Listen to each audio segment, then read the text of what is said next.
Hey, okay, so this is step 2 of my three-way stew, three-way beef stew, which is what I decided to call it because I'm combining 3 different ways to make stew into one. And I couldn't think of a better name, so here we go. All right, so I cut up that chuck roast like we were talking about in bite-sized pieces. I seasoned it with the garlic pepper, the garlic pepper and some salt because this garlic pepper seasoning does not have salt in it, okay? So anytime you season, remember if you've watched my other videos, I always talk about making sure that you season every layer that goes in your food. Do not throw raw meat in some stock in a pot and then throw some seasonings in the water. That is not how you cook, people. You've got to saute, you've got to season every layer. So then after I put that on there, I sprinkled it with a dusting of flour, okay? And that's to start making the jujube at the bottom. You know what the jujube is? That's those good little flavor bits that's coming off of this meat. What does the flour do to it? Okay, so the flour, when you coat the beef in flour, as you fry it, can you see those little bits down there, those little brown bits? That's the cooked flour. So whenever I get ready to make my stock, it's going to help thicken it up, okay? Right. But while it's cooking that flour down, so it's not going to have that floury taste because that flour is going to already be cooked.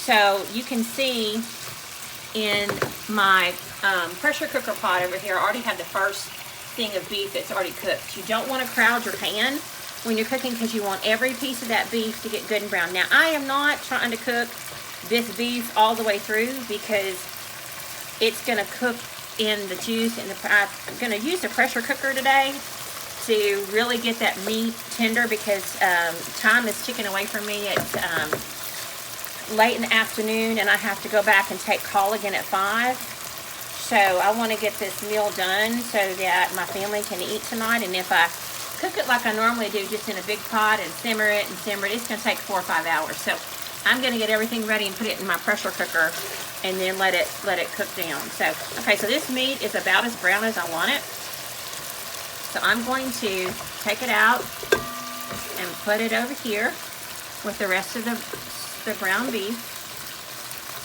so it can hang out over here.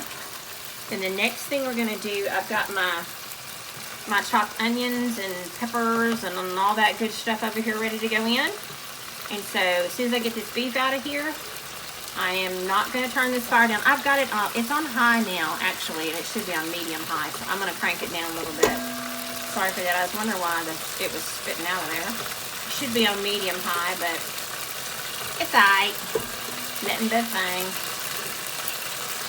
It's a gas stove, so it'll quit spitting here in a minute. That fire will go down. Okay, now that I've got that out of here, it's actually I'm gonna move this for a second, just because I'm fixing to add cold stuff to this.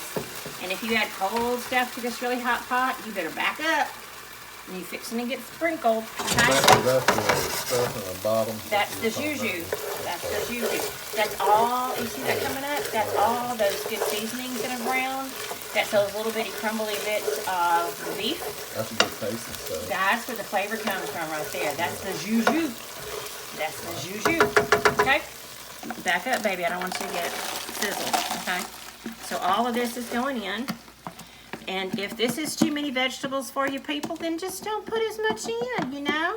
It's okay. It's all right. You can get, if you don't like onions and all that stuff, to me, you cannot have too many vegetables. You just can't. So I'm cranking it back up to medium high. Now, I'm going to ask my honey man a question here because he's my to see if he answers it correctly. I've just added all these vegetables to this pan. What do I need to do next? You need to put the spice. Need to season it. Thank you. All right, you've got to season every layer, people.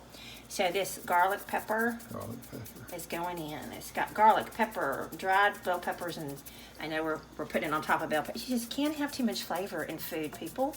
You just can't. You can have too much salt now. You got to watch the salt. You can have too much heat, too. You can have too much spice, yeah. But not flavor. Yeah. You got to have layers of the flavors. I hear you. I think I'm going to get a shirt that says that layers of flavors. Yeah. Or either write a song. I'll think about it later to see which way I want to go. Now, because that garlic Pepper does not have salt in it. I'm gonna add That's salt. good. Smells good, doesn't it, babe? I'm gonna add some salt. Gonna be generous because we're making a pretty good pot of food. And I know that garlic pepper has pepper, people, but if you watch my channel often enough, you know Mama likes a black pepper. She don't ever spill anything on No, I never do. My kitchen is always so clean when I finish cooking, people. but it's all right. But it's all right. You like the end result, right? So it's all right. Yeah, I mean, look, seriously, you cannot be a clean cook and be a good cook. I don't think. Well, that's what I'm going with anyway. Okay, so step 2, we got the meat all good and browned, and you can see that cooked flour on there. You see like the little pieces of, it almost looks like gravy on there already. Do you see that? That's that cooked flour, okay?